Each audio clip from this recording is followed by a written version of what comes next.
Hello, this is Let's Talk About Myths, baby, and I am your host, Liv, here with another, I don't even know what a woman's history episode. And by that I really mean I'm going to tear apart some stuff that a man said about a woman. Let's get into it. There is an Instagram video that listeners have sent me a handful of times. It's most popular from this page called The Female Quotient, but it's shared far beyond there by now. It's a guy talking, a professor giving a lecture. He's a white man, so by nature of sounding confident, he's giving us the illusion that he knows what he's talking about. He's speaking with certainty, saying things he knows will sound shocking, subversive. And so clearly he is speaking truth to power. He tells his audience that when philosophy as a discipline reached Athens, they fell in love with it. Then he moves on to the juicy part. He says that a woman named Aspasia taught Socrates. Then he says, that got left out of your stories, didn't it? Then he says it again. A woman named Aspasia taught Socrates. But he goes on, he explains why we're not taught that a woman named Aspasia taught philosophy to one of the most famous philosophers in human history. He says that it's because, quote, once we became Christian, we didn't like the idea that women were teachers and leaders, and so there was a systematic attempt to delete these women from the history books.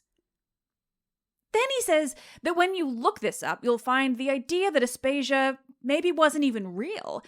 But, he goes on, why would Socrates tell us that a mythical person taught him philosophy? What's the point in making up the story? The original video has nearly 8 million views, but it's been reshared as this history of Aspasia in countless other posts, a lot of which seem to be just that man again, or another man who's learned this. And so this history of Aspasia, as told by a man, has reached millions of people who otherwise never would have heard of her. The problem is, it's not really true. Instead, it seems to me an example of a man trying to capitalize on women's history. A man presenting an exaggerated, decontextualized story of a very real woman as historical fact disappeared by the Christian patriarchy. He's speaking with certainty, with confidence, and so we believe him. And it's easy enough to believe that the story of Aspasia would have been ignored, even removed, by those patriarchal powers. The problem is, Aspasia was a real woman. She lived an incredibly unique and interesting life in ancient Athens. Her story was bastardized by the patriarchy, and she was nearly lost from the histories entirely.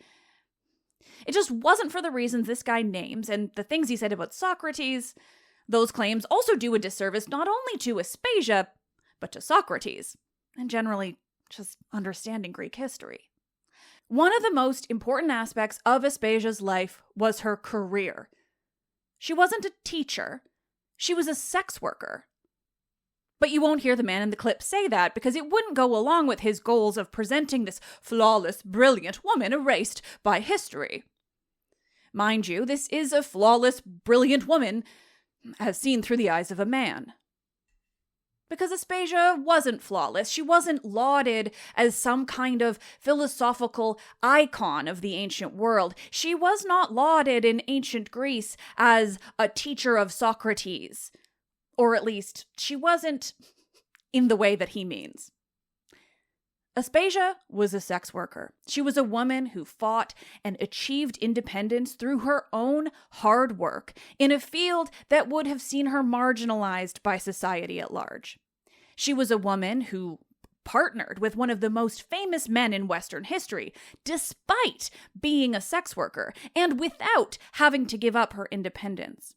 She was a woman who did not fit the ideal of a perfect Athenian woman, the type of woman that a man would lecture to a room of other men about. And that is what makes her story, her actual story, important. Aspasia was a smart, independent, cunning, influential, and powerful whore. And I say that with all of the love in the world.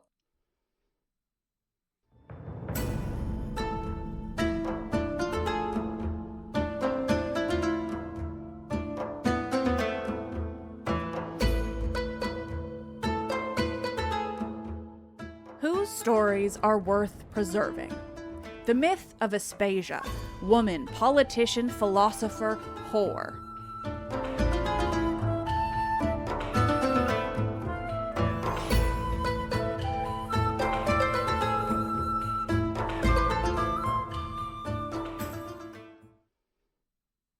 The argument for gender equality is not helped by stories from history that present a kind of subversive, anti-patriarchal idea, but which still manipulate and decontextualize the very real history of a woman in the ancient world in order to support a man's idea of what a powerful and intelligent woman should look like. Aspasia's legacy isn't helped when we make these big, outlandish, and unsupported claims about her life without acknowledging the context from where those claims come from. The best way of fighting against the patriarchal order, the best way of arguing for gender equality through historical stories is to present the details, the context, the background that defines those stories. Aspasia and women in the ancient world more broadly weren't erased by the Christian patriarchy. They were shuttered and hidden away by the patriarchy of their very own contemporary society. This is worst in Athens. This entire podcast is dedicated to how it's worst in Athens. Aspasia wasn't written out of Athenian history by Christians. Aspasia was written out of Athenian history by the Athenian men who lived alongside her, who witnessed her impact and chose not to record it as such if they recorded it at all. That's not to say they didn't say some nice things about her, but it's not what this white guy wants us to believe. So let's fucking talk about it. Now, first up, apologies in advance. I might pronounce her name in two different ways throughout this episode. The generally accepted English pronunciation of Aspasia is, Aspasia, but as I understand it, the modern Greek pronunciation is more like Aspasia. And yes, I did learn that from Assassin's Creed Odyssey, but every pronunciation that I've learned from that game has served me very well in actual Greece, so I trust them. Regardless, I'll probably end up saying it both ways, and now you know why. Today's episode is only a brief history of this woman and her legacy. I would love to do more. I would love to find a guest to speak to her history and her legacy. But for now, I have seen this goddamn Instagram reel far too many times to let another Women's History Month slide without addressing it. Videos like this, and I have linked to it in the episode's description, are particularly troubling because they present these ideas as being subversive and explicitly as being anti-patriarchal. And so we angry feminists are more likely to believe this man telling us a story about a woman. It makes it harder to deny the facts that he's gotten wrong. It makes it seem like we're being unkind to Aspasia or women broadly by lessening the impact that this man has given her with his exaggerated ideas. But he's wrong. He's wrong in loads of ways. And even though he may make Aspasia seem more interesting to our modern sensibilities, more impactful to the historical record than she actually is in that record, not in reality, he's also just whitewashing her story to make her more palatable, not only to modern audiences generally, but specifically men. The video is shared by a feminist page. It's shared by feminists all over the place, and certainly even in my own listenership and family members, actually, if I remember correctly. But it's a man spouting bullshit about a woman and erasing the details of her story that are evidence-based, but which, again, make her less palatable to modern men learning philosophy. Because that's what this lecture appears to be taken from, or rather what this clip appears to be taken from, is a lecture about philosophy. And maybe I'm making a broad generalization, but I think it is pretty safe to say that if a man is lecturing about philosophy, that audience is at least half men, and that might be being kind. But remember, the important thing about Aspasia is she was a whore. And I'm using that word so intentionally because it makes the difference here. Her sex worker past, which is absolutely vital to her importance, is erased when we speak about her like this man does. And it's on purpose. Men learning the wonders of ancient Greek philosophy do not want to hear that one of the most influential women in Athenian politics and philosophy during the height of Athenian democracy was a whore. But I'm getting ahead of myself. Let's look at what we do and don't know about Aspasia. And again, very surface level. I want to get deeper really soon, but here we are for now. And then we'll get into why everything he said about her and Socrates is a mixture of bullshit and complete removal of context.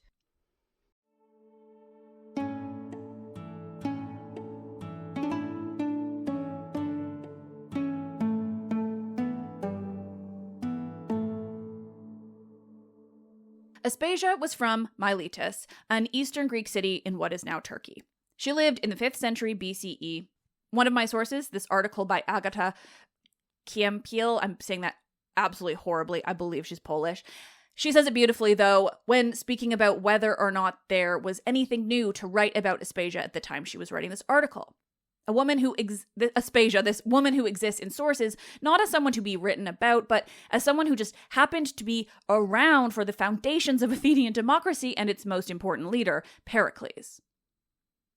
I'm going to say this author's first name, not for disrespectful reasons, but actually for respectful reasons, in that I believe I can pronounce it better than I can pronounce the last name, but everything is mentioned in the episode's description. But Agata says, quote, "She is worthy of remembrance. She who was the most important and most controversial woman of the second half of the 5th century before Christ, a woman of personality quite unusual." So first and foremost, like I said, we do not have sources explicitly meant to be about Aspasia. There are no biographies, no texts dedicated to her story or her accomplishments. She was a woman, and women were not meant to have things written about them. It wasn't the Christians who came in and erased them later. This was happening in Athens. Like, newsflash for anyone who's been listening to me forever, but like, Athens didn't like women. They were meant to be tucked away in their women's rooms, hidden from the outside world. So even though Aspasia achieved a life that went far, far beyond those limitations, the men certainly weren't particularly interested in recognizing that fact. Or when they had to, they were also going to insult her along the way. Now, as my other source, a book about her that is brilliantly titled Prisoner of History, states very clearly, quote, "Our ignorance of Aspasia's life course is emblematic of our ignorance of the lives of all women in 5th century Hellas." Now, this author, Madeleine Mary Henry, goes on to note that this only shocks people because Aspasia's reputation has made her of interest. But really, quote, "To ask questions about Aspasia's life is to ask questions about half of humanity." You nerds won't be surprised to hear things like this, but it's really important in our understanding of what we do and don't know about Aspasia and why. We know about her because she was in the orbit of powerful, important men whose stories have been painstakingly preserved. It's only for this reason that we know she existed, and thank fuck for that. But still, it is the vital context needed to understand not only her story, but why all the things that man in the viral reel said are pretty egregiously wrong, or at least really egregiously lacking in context. Aspasia was a woman from Miletus who ended up in 5th century Athens as the romantic partner of Pericles, the so-called father of democracy. Pericles had been married before, but he divorced his first wife and ended up spending the rest of his life with Aspasia. They weren't officially married, but this doesn't seem to be because they weren't devoted to each other and maybe even really loved each other, only that Aspasia was not only a foreigner, a medic, but also a hetera, a sex worker, and so she couldn't legally marry an Athenian citizen like Pericles. And most of what we, and this is in air quotes, know about Aspasia is from Plutarch's Life of Pericles. Now, he was writing hundreds of years later in Rome with the explicit intention of comparing Greek leaders with Roman. You remember, he also wrote an entire biography of Theseus, even when there is absolutely no evidence that he ever existed. So we take what Plutarch says with a grain of salt. And now, as Henry states in this book, Plutarch, quote, reports that she modeled herself on Thargelia, the Ionian courtesan who attempted to capture the affections of the most powerful men of the day and to influence them politically. But there is no conclusive contemporary evidence. In other words, Plutarch wrote a biography of a man who'd been dead for 500 or so years. He saw that a former sex worker was one of that man's most influential advisors and companions, and so felt comfortable in assuming that this was something that she schemed for. And so here we are with one of the first examples of her store being bastardized by history, her importance written off as something negative. But that's not to say that's how all the men saw her, only that it directly impacted her relationship with Pericles, and certainly how both ancient and modern historians interpret her importance. We wouldn't know a goddamn thing about her if it wasn't for Pericles, to say nothing of her being Socrates' quote-unquote teacher. Now, back to the article, as Agata says, Plato wrote about her as, quote, a woman of exceptional rhetoric talent. She's mentioned in other philosophical works of the time and later, but specifically from Greece, and is more than once lauded for being talented in those types of skills that were otherwise reserved for men. This is super cool. There are men who acknowledge that she was really intelligent and that she was really good at rhetoric, which was basically the most important thing like an intellectual male could be good at. So this is incredibly impactful that we know this. But meanwhile, at the exact same time, she was regularly being featured in comedies, which were, if you can believe it, a bit less complimentary. Quoting the same article, Plutarch says that comedies called Aspasia the new Omphale and Deianira, as well as Hera, dog-eyed whore, and bastard's mother. Aristophanes in the Acharnians mentions Aspasia's whores. So the men of her time and after did not know what the fuck to make of a woman who was by trade a sex worker, but who was in practice intellectual, independent, and most importantly, public. Because Aspasia was a hetera and a medic, a foreigner, and partnered domestically with Pericles, she, unlike all of her Athenian women contemporaries, was allowed to participate in society. She was allowed to attend symposia and talk to philosophers. She was, quite simply and yet so importantly, allowed to live a life among the men of the city. And so returning to those comparisons in comedy, let's remember what it means to call Aspasia the new Omphale or Deianira. Now here Pericles is playing the role of Heracles, hero of democracy and all that, and so referring to Aspasia as either of these women is inherently hinting at the relationships they had with that most famous of Greek heroes, because again, everything we know about Aspasia revolves around her relationships with men. Deianira, remember, was Heracles' last wife, the one who inadvertently kills him out of jealousy. And Omphale, well, she was the Eastern queen who is most famous for emasculating that same hero. Omphale wore Heracles' lion skin while he wore her women's clothes. Omphale, while awesome to us now, represented one of the biggest male fears of the ancient Greek world. She represented the feminization of the most masculine hero. So you get the idea.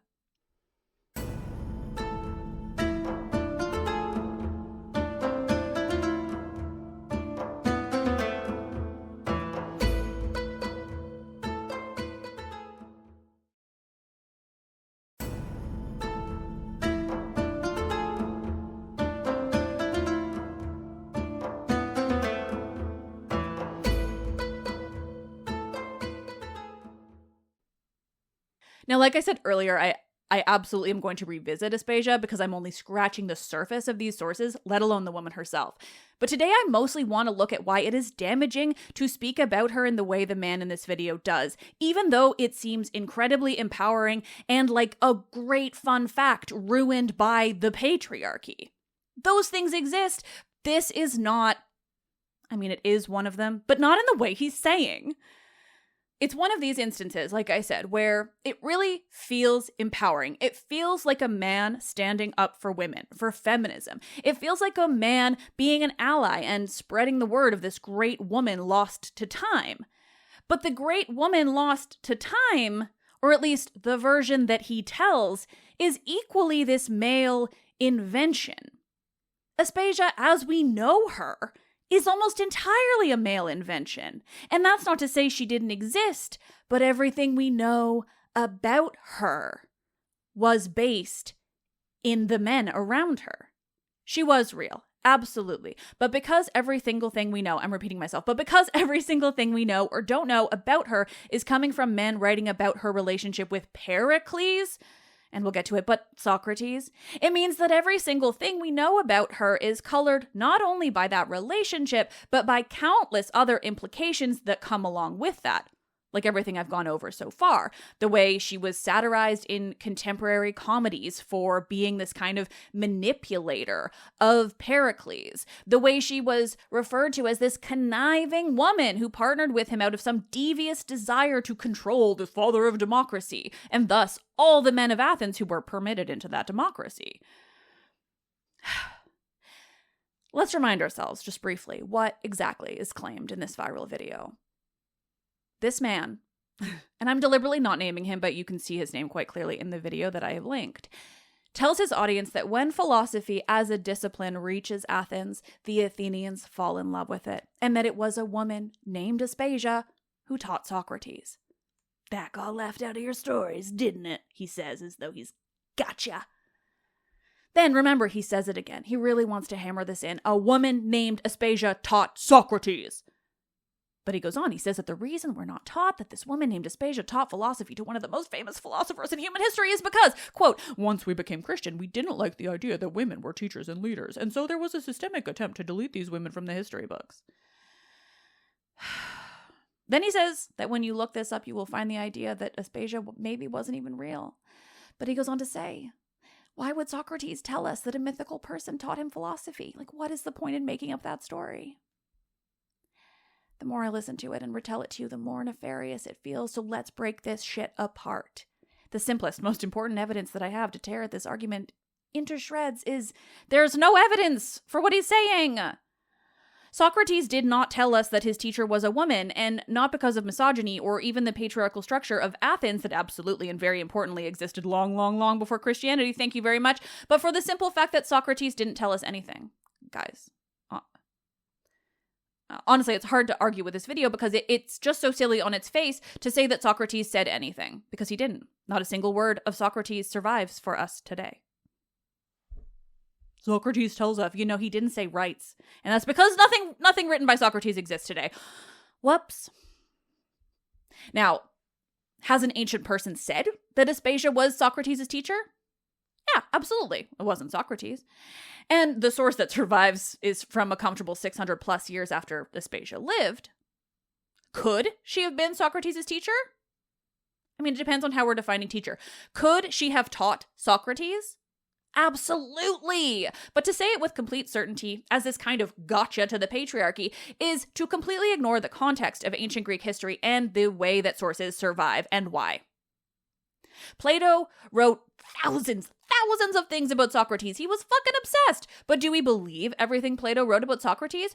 No, because Socrates was dead for most of Plato's life, and the purpose of philosophy was to present ideas through experiments, and the traditional means of doing that was by connecting these ideas and experiments to important people of the time and earlier. Plato also wrote that Socrates was fucking Alcibiades pretty regularly, but would the men who talk about philosophy like this guy believe that without question? I'm willing to bet nah.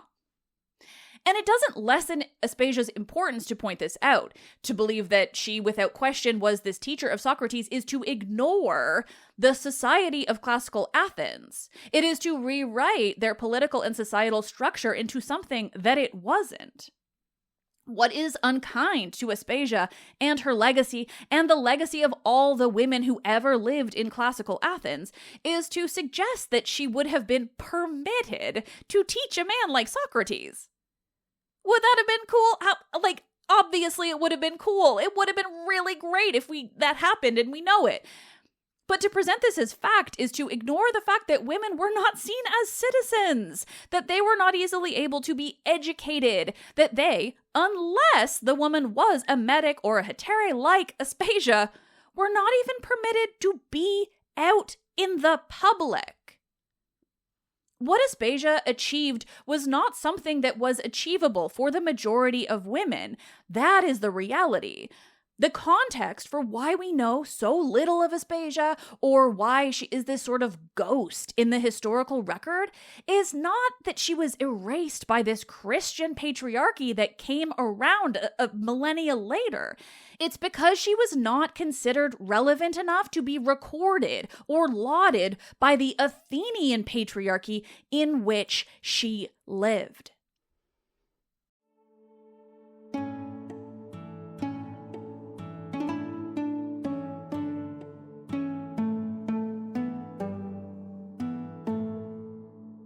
Now, I showed this video to a good friend of mine before recording this, and she's not in this world at all. She just is forced to listen to me.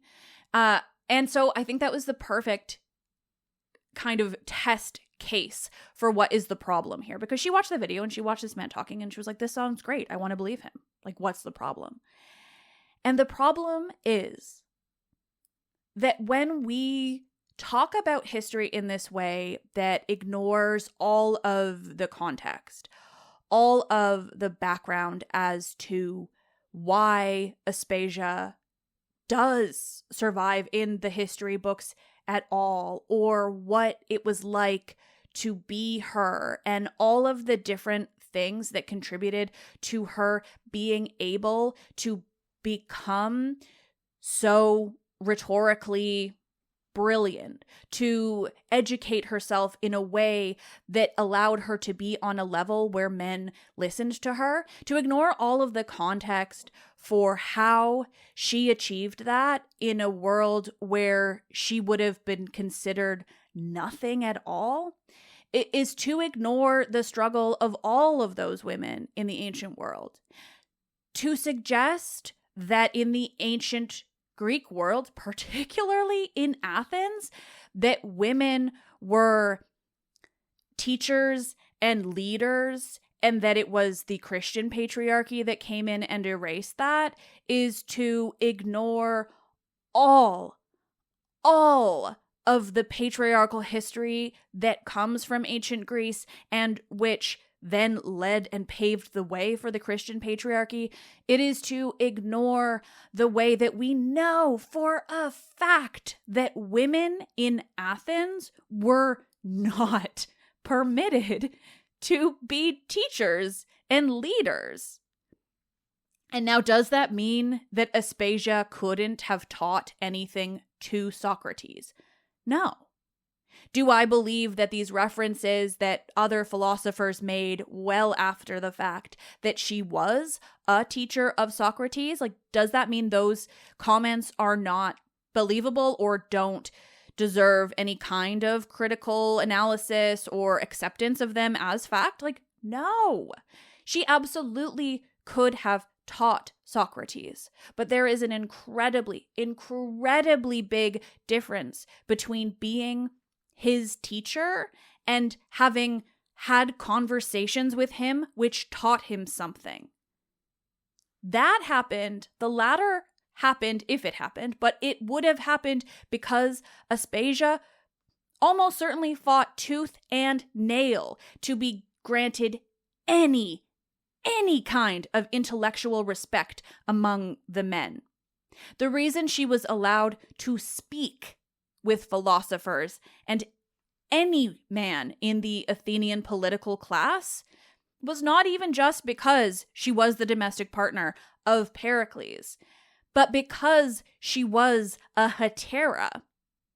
Women were not permitted to be in symposia. These are the drinking parties where men would go talk about intelligent shit and get shit-faced.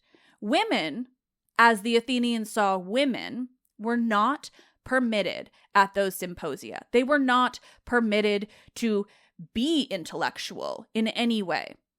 Hetera? Sex workers? Whores? They were allowed to attend symposia. And do you want to guess why? It's not because the men were welcoming their intellectual prowess. It's because they were there for sex work. And that a sex worker parlayed that into not only a domestic partnership with the most important man in classical Athens, but also into an intellectual career, which was then written about by philosophers and even satirized by comedians. That is her achievement. That is what has been lost to history because of the patriarchal society in which she lived at the time and in which we are all still being forced to deal with. That is what makes her interesting and someone worthy of history books and being taught in any way. That is what makes her someone to revere in this way. It's that she achieved all of that because she did not fit into the Athenian world. If she had been an Athenian woman, she never would have been let out of that house. She never would have been allowed into a symposia. She never would have been allowed to be educated, to hone her intelligence and her rhetorical skills. She never would have been permitted any of that. And so it is so exciting and so cool that she was all of these things and that maybe she taught Socrates, which we cannot say with certainty because we're not even 110% certain that fucking Socrates existed. And here he is calling out the people who say maybe Aspasia didn't exist. Maybe they didn't all exist. Not everyone, but like definitely all of these people whose work does not survive and who other people just wrote about them like kind of weirdly. There is just so much context that is missing. And maybe this guy goes into it in this larger lecture. Credit to him if he does. But the way that this is presented in this viral meme does an enormous disservice to not only Aspasia, but women of the Athenian world and women of today. Because honestly, I need us all to stop letting a confident white man just say things, and then because it seems like he's an ally, we automatically are like believing it. Aspasia was so interesting, so cool, but she was so fucking cool because she was a politically savvy whore. And that's fucking awesome.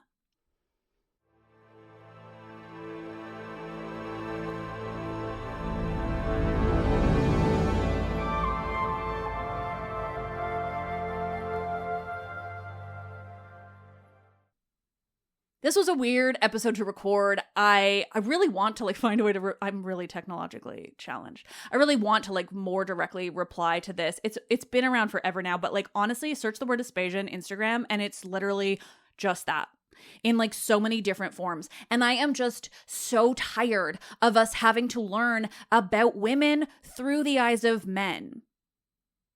The Aspasia that he presents is this manic pixie dream girl. She is not the real Aspasia. The real Aspasia achieved everything because she was a fucking whore. And how awesome was that? She clawed power because she was not given any. That is what makes her interesting. That is why we don't talk about her in history. And to suggest that she was just this intellectual, smart woman who taught Socrates and then was erased by the Christian patriarchy is to ignore all of the context that exists in the fucking human history of Greece and the way that particularly the Athenian patriarchy laid the groundwork for the most repressive of all patriarchy. Athenian patriarchy was the problem.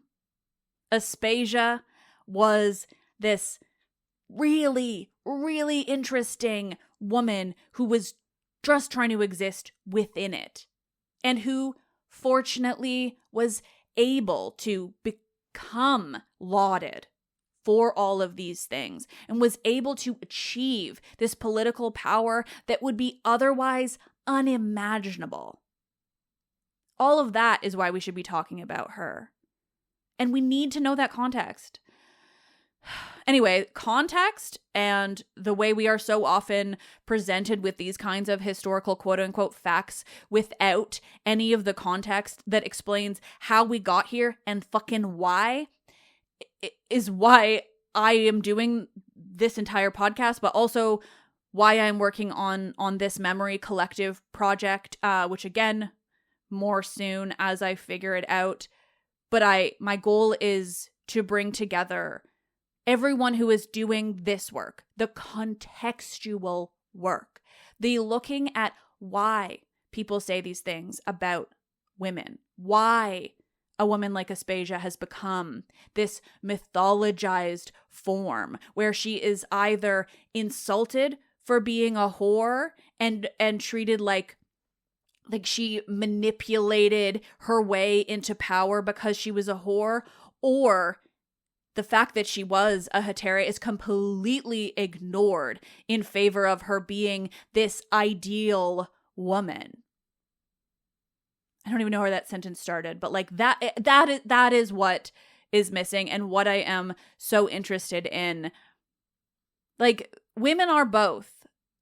The video just screams to me of a woman written by a man, this idea of what makes a woman palatable, about the things that she has to be in order to be presented in the way that this man presented Aspasia.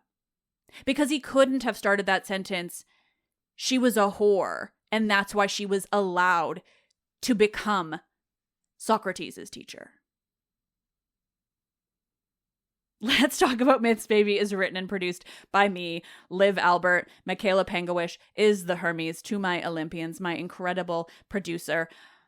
Select music by Luke Chaos. The podcast is part of my own goddamn podcast network, The Memory Collective, where we plan to bring you contextualized history in all of its forms, because it's fucking interesting to know the context and to be able to understand why this man speaking so confidently about an ancient woman is incredibly reductive to women and the struggle against the patriarchy.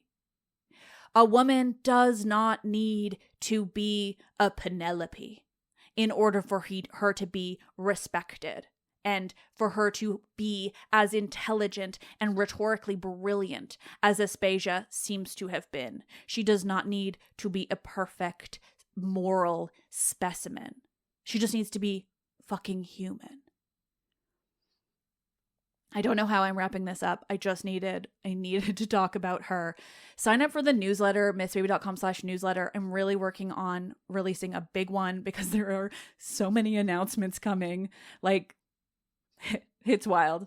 At the time of this episode coming out, tomorrow on Wednesday, March 12th, there's going to be a fun announcement, and then I can finally explain everything that has been going on behind the scenes. But in the meantime, the Memory Collective is going to be fucking awesome as soon as I find the time to put everything together. Thank you all so fucking much for listening. I am Liv, and I will fight to the ends of the earth to tell the stories of women who were problematic as much as they were fucking brilliant.